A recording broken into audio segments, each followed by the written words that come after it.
সম্মানিত ভিউয়ার্স, আসসালামু আলাইকুম। আপনারা সবাই কেমন আছেন? আশা করি ভালো আছেন।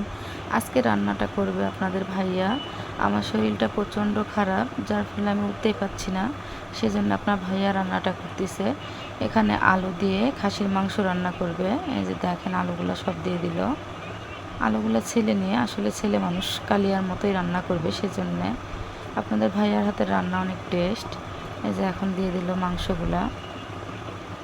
ওই আসলে খড়ির চুলাতে রান্না করতে চাচ্ছিল, আমি বললাম এভাবে করো, শর্টকাট হবে।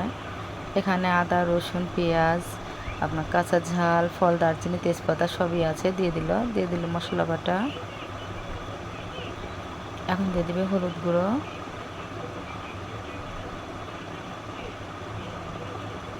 এখন দিয়ে দেবে গুঁড়া ঝালের গুঁড়ো,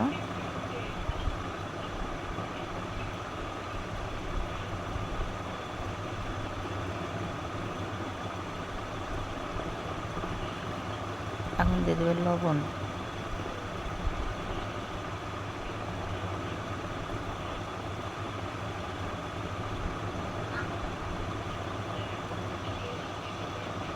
এখন দিয়ে দিবে তেল।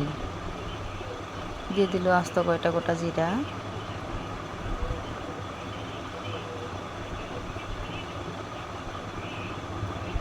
এখানে রাঁধুনি মাংসের মশলা একটু দিল।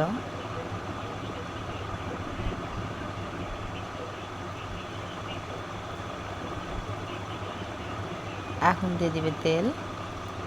আসলে তেল আনির সময় আবার তেল দিবে দেখে এইটুকুই দিল। এখন হাত দিয়ে খুব ভালো করে মাখিয়ে নিবে।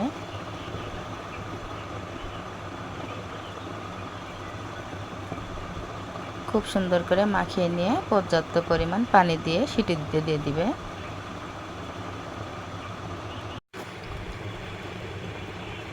খুব ভালো করে মাখিয়ে নিবে।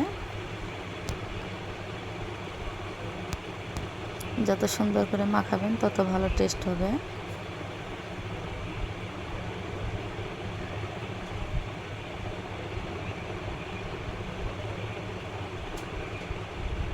দেখতে পাচ্ছেন কত সুন্দর করে মাখিয়ে নিচ্ছে।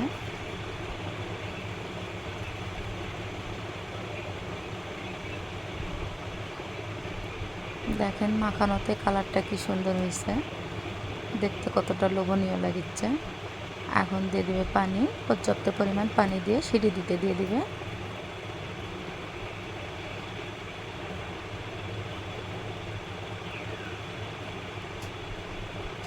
এটাকে 3টা সিটি দিয়ে দিবে, 3 থেকে 4টা সিটি দিবে। সিটি দেওয়ার পরে এই যে খড়ির চুলাতে চলে গেছে তেলানি করতে। আমি তেলানি তুলাটা দেখানো পারিনি। এই যে আসে দেখছি হয়ে গেছে। আমাদের তরকারি রান্না প্রায় শেষ। এখানে ঢালা তেলানি করছে। এই যে দেখেন ফাইনাল কালার তরকারি। অনেক সুন্দর হয়েছিল, খাইতে অনেক মজা হয়েছিল। আপনারা কে কোথা থেকে আমার ভিডিওটা দেখছেন অবশ্যই কমেন্টে জানাবেন। ভিডিওটা যদি আপনাদের কাছে ভালো লেগে থাকে লাইক, কমেন্ট, শেয়ার, সাবস্ক্রাইব করে দেবেন। আজকের মতো এই পর্যন্ত। সবাই ভালো থাকবেন। আসসালামু আলাইকুম। আল্লাহ হাফেজ।